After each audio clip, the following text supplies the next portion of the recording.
Hey guys, আসসালামু আলাইকুম। সবাই কেমন আছেন? আশা করি অনেক ভালো আছেন। সো আলহামদুলিল্লাহ আমি অনেক ভালো আছি। গাইস, দেখতে পাচ্ছেন আমি কোথায় আছি। অনেক দিন পর আরেকটা ভিডিও নিয়ে হাজির হইলাম আপনাদের মাঝে। সো গাইস, দেখতে পাচ্ছেন কোথায় আছি। শপিংয়ে আছি, কিছু কেনাকাটা করার জন্য আছি। তো ভাবলাম একটা ভিডিও বানাই আপনাদের জন্য। তো গাইস, অনেকক্ষণ ঘোরাঘুরি করলাম এখানে, তারপরে চলে যাচ্ছি আরেক জায়গায়। তো আমার সাথে আছে জামির ভাই, আপনারা অবশ্যই চিনেন তাকে।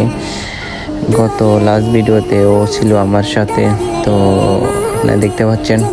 তো এখান থেকে আমরা বের হয়ে গেলাম গাইস। তো আমরা বের হয়ে গেলাম, বের হওয়ার পর এখন ফার্স্ট ফ্লোর যাচ্ছি। আর গাইস, এখানে ভিউটা এত পরিমাণ যে সুন্দর, ও মাই গড, বলে বুঝতে পারবো না। তো আমরা এখন ফার্স্ট ফ্লোরে যাচ্ছি। তো গাইস, ভিডিও আজকে এই পর্যন্ত। যদি ভালো লাগে অবশ্যই লাইক করবেন আর কমেন্টে জানাবেন। তো সবাই ভালো থাকবেন, আল্লাহ হাফেজ। ভিডিও আজকে এই পর্যন্ত।